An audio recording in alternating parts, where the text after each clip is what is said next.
Guys, magandang araw sa inyo guys. Kaya may gano'n tayo dito. Isuzu Elto guys.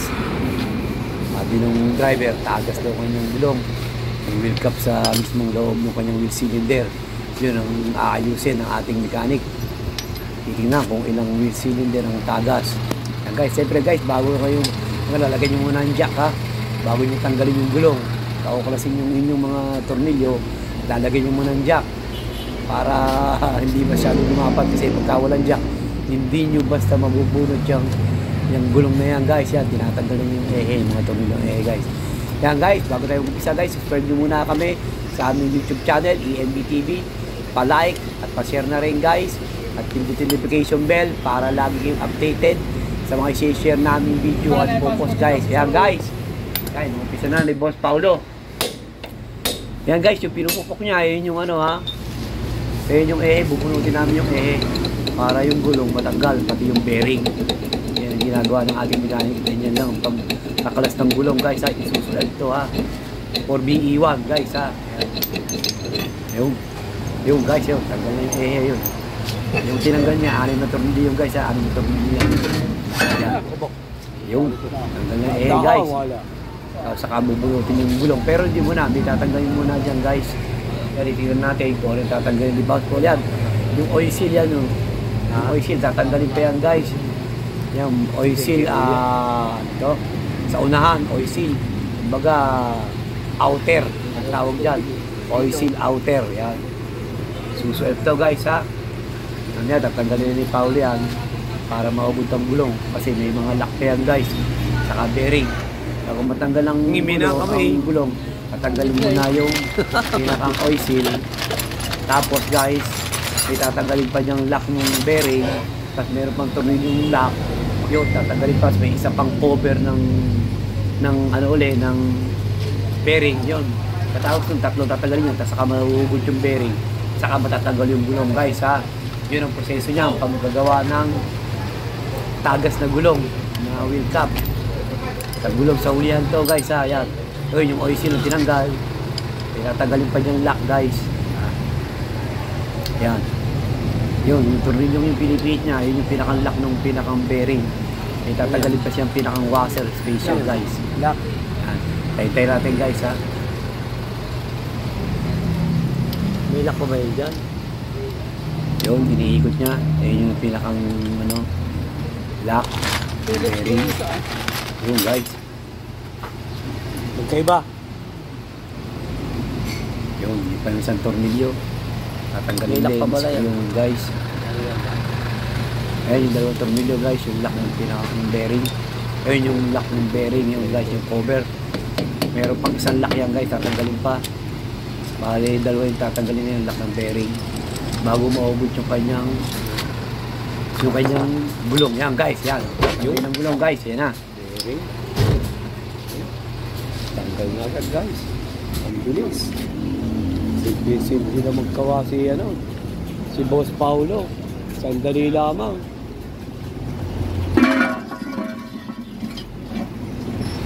Yan, tagas. Yan, tagas na tagas oh. Yung lining. Wala na lining ano? Wala na lining.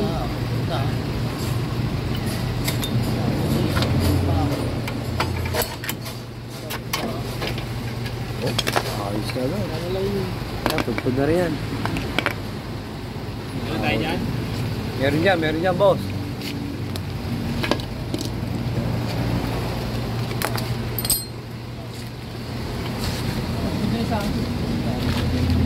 Yan guys oh. Tagas siya. Kapo. Yan oh. Tagas. Itong isang to. Tagas oh.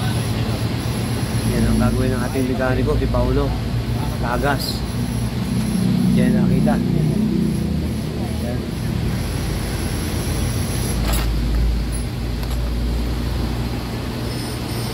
Sa tagas sa puwede ba?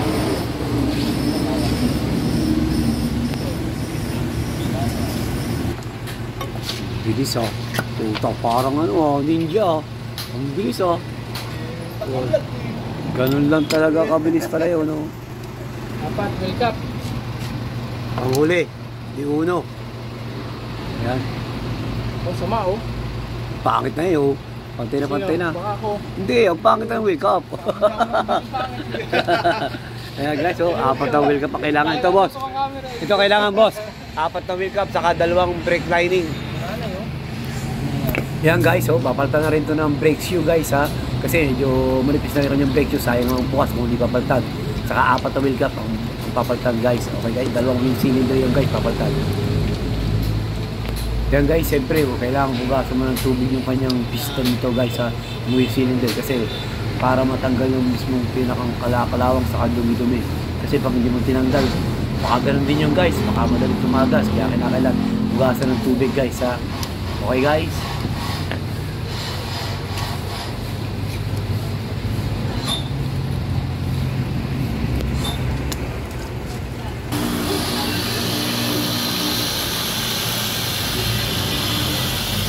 Para sigurado malinis.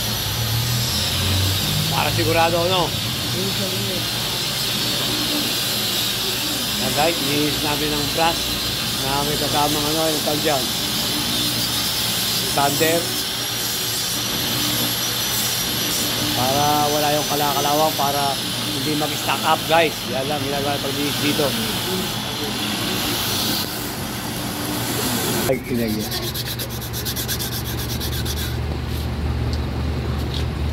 Papasadahan natin ng konti. Yan, siyempre guys. Para wala Lilinisin nyo rin ng liha yung loob ng piston, ng fuel cylinder. Kailangan 1,000 lang gamitin, hindi pwede magaspang guys ha. Bawal lang 999. Bawal 1999. Kailangan 1,000. Para hindi magasgasan yung loob ng inyong wheel cylinder. Okay guys?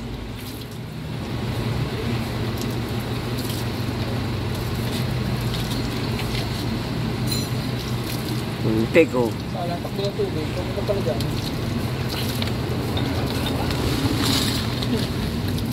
Wala na, basa. Wala na.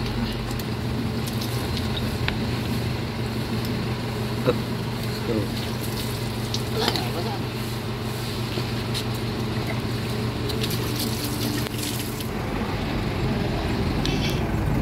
Yan guys, wheel boots to guys. Ang tawag dito wheel boots.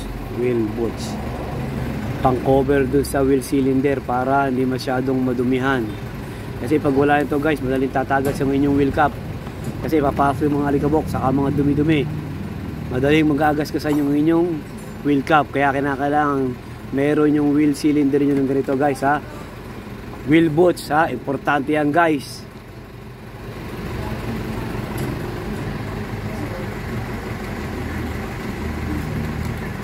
Yan guys, ito yung ating mga ipapalitan.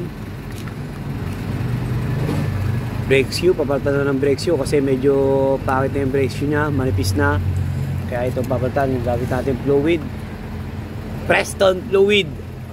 Nakakaamoy pa lang ng paa, natigil na.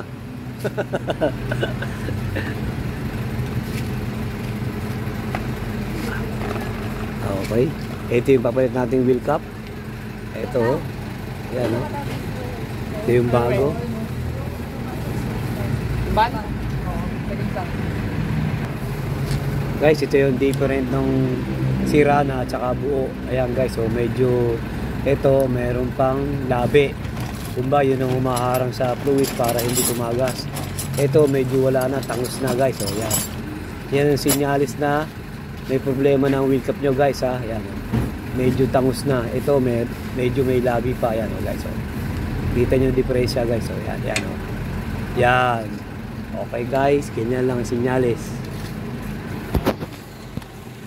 Ayan guys, so ito nakakabit na yung bago. Yung bagong wheel cap sa kanyang cylinder. Yung isa, kinakabit na guys. So, yan. Yun, kabit na. Pati wheel cylinder, nakakabit na rin guys. Ayan. Ito isa, wala pa. Oh. Yung ban yun, yung ban na maroon. Ano yung maroon? Kay Jerry Boy. Side 3. Kay side 1.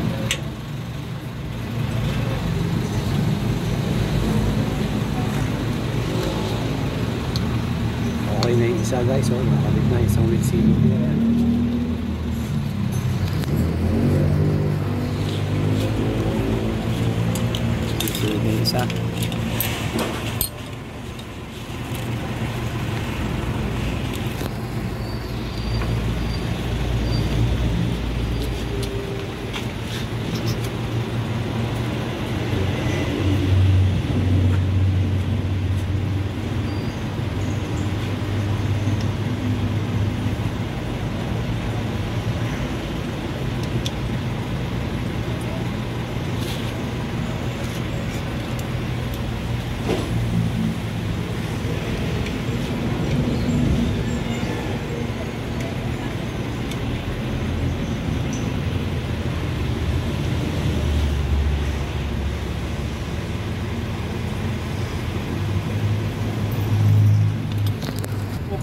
Lunes. Hindi ako nag-inom kagabi. Ikaw ako nag-inom. Yari. Basketball Yari. kami sa San Antonio.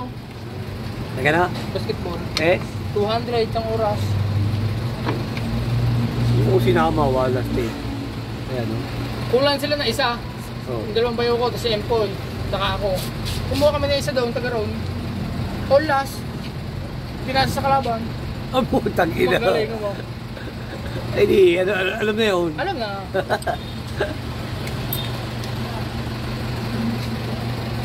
Siyempre, may luck. Oo nga, kagabi. May luck yun. Oo, nandiyan na si Anthony, nandiyan ang bahay, halos kalapit bahay lang yun. Wala sa isip ko. Wala, naisip ko kasi pag nataw sa Anthony, inuman eh. Matay tayo dyan. Diba, tingin sa'yo Alfonso. Kapag-gin. Yung guys, kinabit na yung lock ng brake shoe. Hindi pwedeng walang lock yung guys ha, yung brake shoe. Kasi pagka walang lock yung brake shoe, makakalas yun. Kumbaga, parang anong tawag ka dyan? Slide ano? Madidisalign. Madidisalign o yung guys ha, kaya kailangan may lock yan. Kasi pag premyo niyan, baka gumalaw. Kaya kailangan may lock. Kaya ayos na guys. Ganyan lang kasimple magpalit ng wheel cap. Isuzu Elf. Yan, panghuli yan.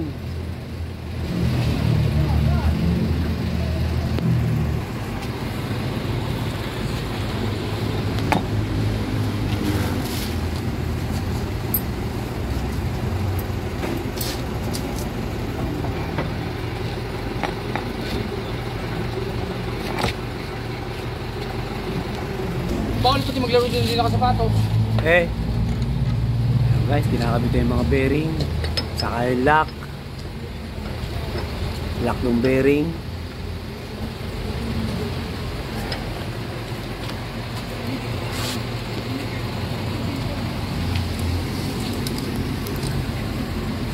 Ayan.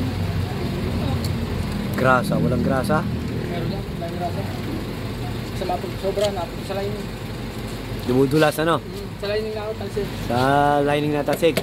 Ayan guys, tip pa, isang tip. Huwag kayong maglalagay ng masyadong maraming grasa sa bearing. Isa, napunta sa lining, dumudulas. Kaya yung sakto lamang. Kaya hindi na namin nilagyan ng grasa ito guys. Awas na eh. Medyo marami ng grasa. Pangit din ng masyadong maraming grasa. Pumupunta sa lining, dumudulas. Ayan.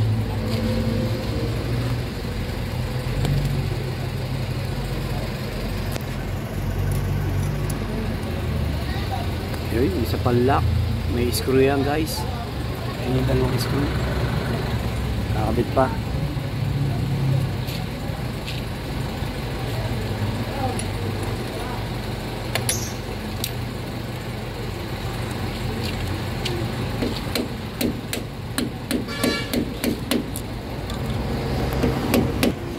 Ayan, final. Oisin na kinakabit guys.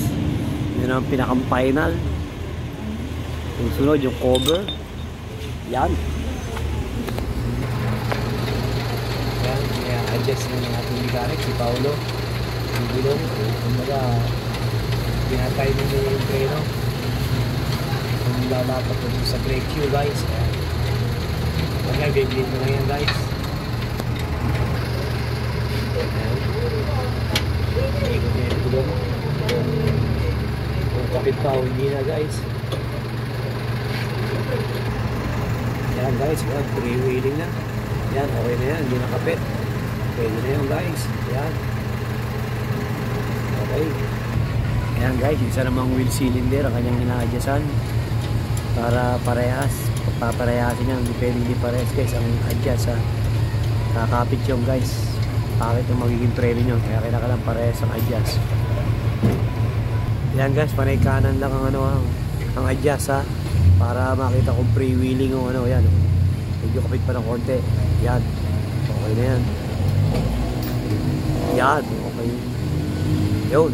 Okay na yun guys. Hindi mo walang wasa rin. Sira naman yung wasa. Kabit na yung AE. Nakabit na yung AE. Yun. Wala pa yung tornilyo ng AE na. Ha? Wala. Ang alin? Wala pa pala. Ano ka lang sa washer mo? Pag ganit Okay, ka okay na yun. tinapos Umisan lang yun. luwag. Pag umikot, magpuputol lang ng stud. Black washer. Pagka? Pagka ganun nabuka ang washer, Kailangan po siya. pinagpuputol ano? Puputol. Kasi lumuluwag eh, no? Mm. Nakawala yung happy tea, kaya nagpuputol lang eh, no?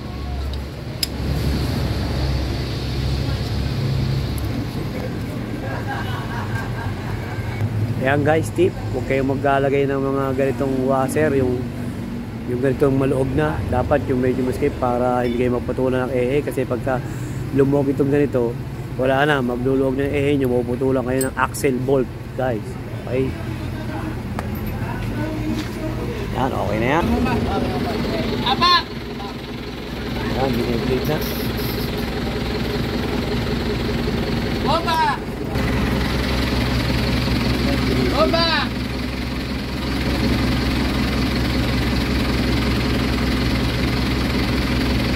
Apa! Yan guys, aming hangin yung guys, kaya gano'n. Bomba! Tagal ng hangin. Kasi pag may hangin, hindi pa rin gagana ng menu guys, mahina. Apa! Kailangan ng beauty talaga guys. Ito, tatanggal ang hangin guys. Yun ang patos na para matanggal ang hangin. Blade, para gumanda ang preno. Kasi pagka hindi tinanggal ang hangin, pangit ang preno guys. Okay guys. Okay na boss. Salamat. Thank you. Yan guys, okay na yan guys. Tapos na. Thank you boss. Yan guys, okay na yan. Ganyan na pagpapalit ng wheel cap sa ulian guys ha. Isuzu Elf. Okay guys. Guys, sana subscribe nyo kami sa aming YouTube channel, EMB TV. Pa-like at pa-share na rin guys. At pindutin notification bell para laging updated sa mga i-share namin video guys. So guys, thank you guys. Sana ay parang minako kayo tip guys. Thank you.